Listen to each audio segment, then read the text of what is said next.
There is one place in the world that is home to some of my most important CISV stories, and that place is not what you think. Let me take you back to Lisbon Airport, July 2014. This is possibly her 70th farewell hug today. By 4 p.m., she had already sent 11 groups of little humans back to their home countries, and it's time to say goodbye. For one last time, she hugged Flor and Grace, two of the staff members who ran her village. "I hope I see you again." She waved and headed for the departures. My village taught me that your first contact with different cultures would profoundly shape the way you see the world. It was very endearing to see the world through the eyes of 11-year-olds. Many of them have never seen eyes as black or skin as yellow as mine, and they would innocently comment on them. That is pretty much all they knew about people who looked like me. I compared that to my first CISV camp back when I was 14. I realized that as we grow up and become more exposed to information, we are more likely to link different traits to the way people look. This aspect of village opened my eyes on the relevance of CISV today. I learned that prejudice has to be learned. And then it clicked. How does singing and living with children contribute to world peace? To answer this, I'm going to paraphrase the words of Sweden's State Secretary at the Ministry of Culture. He is a CISVer, and I streamed his session at the Global Conference 2015, where he said this. As a Swedish kid learning geography in 5th grade, suddenly Brazil is not just another country in South America. It is the country where my best friend lives. When I grow up to be in positions of influence, I will never do anything to harm Brazil. I thought he sounded quite beautifully. A few months later, I was one of the planners and home staff for APRW Jazz Park, which is the regional training forum and junior branch conference for Asia Pacific. Around the same time, I also started my role as JB Indonesia's National Junior Representative. This meant I had 3 sets of tasks in Jazz Park 2015. And yes, I ran for Asia Pacific Junior Branch Team. So these responsibilities all have 2 things in common. 1, I wasn't new in every single one of them. And 2, I never had to do any of it alone. There was always someone to learn from and do the job with. Can I just quickly highlight that I emceed with Indonesia's famous radio personality, Mario Patrick? Looking back, this experience taught me to seek feedback, take criticism, respond quickly, and ask for help. Some of the valuable traits of a solid team player. In December 2015, I left Singapore for good and was welcomed at the airport by my staff for JB Camp. This was at a time when there was very little collaboration between the 2 chapters of CISV Indonesia, despite both being based in Jakarta. JB Camp gifted us a space for arguably the most overdue, politicized, and difficult conversation in the life of a Jakartan: ethnic diversity. For us, CISV was the first, if not the only, community outside of our own ethnic bubble. From my friends at JB Camp, I learned that world peace is not exclusively an international affair. Even at the local level, there's a long way until we achieve the mission of peace and diversity. And as CISVers, we have as much social responsibility to work on our local community.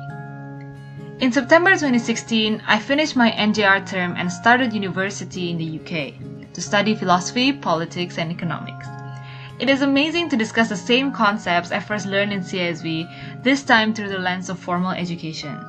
In ethics class, I got to question issues ranging from the Alligator River problem to charity, tourism, and international volunteering, which are at the heart of CISV initiatives.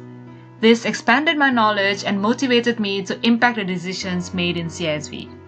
So I applied for the chapter development representative position in the IJB team, the 2 committees that I still sit on until today. Fun fact, my successor in this role is Grace, and you're familiar with her name as I mentioned her on the 10th second of this video. As I tried to find my place in this new and very intercultural setting, one incident struck me. It was the first week of uni when everyone is starting to make friends. I was at a party and someone came up to me and said in a very friendly way, "Hey, you're very cool for an Asian." "Thank you." I grinned and continued dancing, slightly feeling weird.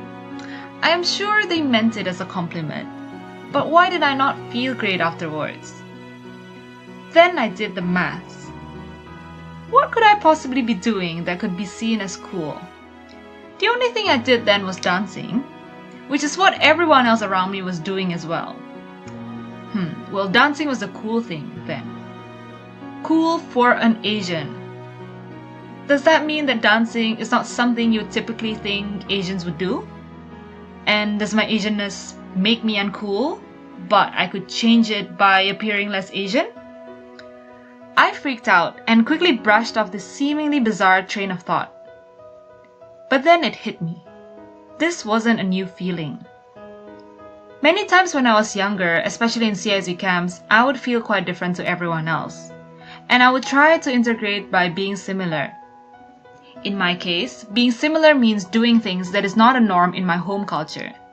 Like wearing a two-piece swimsuit or speaking up every time a thought crosses my mind. Of course, I am all for doing, speaking, wearing whatever you want. But the key word here is doing what you want. I wasn't sure if I wanted to do it then or if I made myself want it because I wanted to feel integrated. I do not think integration should involve rejecting a harmless but different way of being. Every time I raise something that CISV can improve, I am not aimlessly pointing my fingers. Ultimately, I am pointing them at myself. As someone who has benefited so much from the organization, the least I could do is contribute towards making CISV better. I am grateful to learn that many people are as on board as I am to make CISV a more inclusive space. Together, we organize a working group that aims to develop activities on Asia-Pacific specific issues. We made 3 activities, tested them at Jazz Park, and they changed the game. We chose colonialism and understanding history, as this is a common reality that is hardly discussed in our societies. Afterwards, many came to me saying they've never heard of this and the activity changed their mind. A new friend from Mongolia even dropped me a message saying it inspired her research paper. We hosted this in China where we struggled getting anything on the internet, and this serves as a good reminder of the value of CISV's educational approach in complementing the learning we do not get in our country's formal education. My first IJBC was as stimulating as it was challenging. Being a participant for the first time in a long while allowed me to be more introspective. As a result, it became a priority to be innovative in our methods and to cater to different standards of what is comfortable. I wanted all my projects, even my presence, to always contribute to making someone feel more at ease and embracing of themselves. Since then, my work in APJB team includes starting Train the Trainers for APJB and JRs and securing funding for many youth projects of the region. This is to the point that funding for JB projects are now administered by Tito John, our regional chair himself. I would never imagine volunteering for CISV to involve this much negotiation, but I'm so lucky to learn such skills from adults who share the same vision for the world as I do. Fast forward to summer 2017 and I found myself catching the train from Porto, making my way to, you guessed it, Lisbon Airport. This time in IJBC, I was to run a session that reflects on the 60 years of CISV and how it can do better in the next 60. I also shared a panel with Flor, another staff member I met in my village. It is surreal to come back to the same random airport and now living a completely different reality. 2 weeks later, I traveled to China for my last task as a member of the Asia Pacific Junior Branch team. I could not ask for a better ending to my APJB journey. We invited the national representatives, also known as the Young at Hearts, over at our sessions to kickstart some JB adult collaboration. David and Michael, the national representatives from Hong Kong and China, shared their plan to start a neighborhood project together. Nono and the rest of CISV Japan committed to tackle issues on pressures behind teenage suicide and sexuality in Japan. These are pressing problems that not even our governments have fixed. And here we have a room of like-minded individuals from different generations and values working to make their homes more humane to live in. The night ended with big smiles on everyone's faces and Tito John, our regional chair, saying, "Tonight has reminded me that everything we do in this organization, we do it for you. Youth is our future." And this might sound cheesy, But comparing myself now to that young girl who opened one door in 2011 and dragged her parents to CISV Open Day, it is an understatement to say that the people I met in CISV have shaped my ambitious aspirations on the kind of world I want to live in. Since then and until now, I am still involved and loving my role at the Chapter Development Committee that taught me a lot on volunteer management.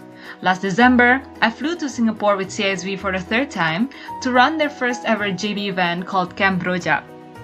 It feels like seeing things coming one full circle. I still vividly remember those camp-sick high school days when I really wished for CISV to exist in Singapore. Now it is here to stay, and I cannot wait to see it grow and change the lives of many families as it did with mine. Yet, for CISV Singapore, as it is for my CISV story, this is only the beginning. I cannot wait until my CISV story meets yours.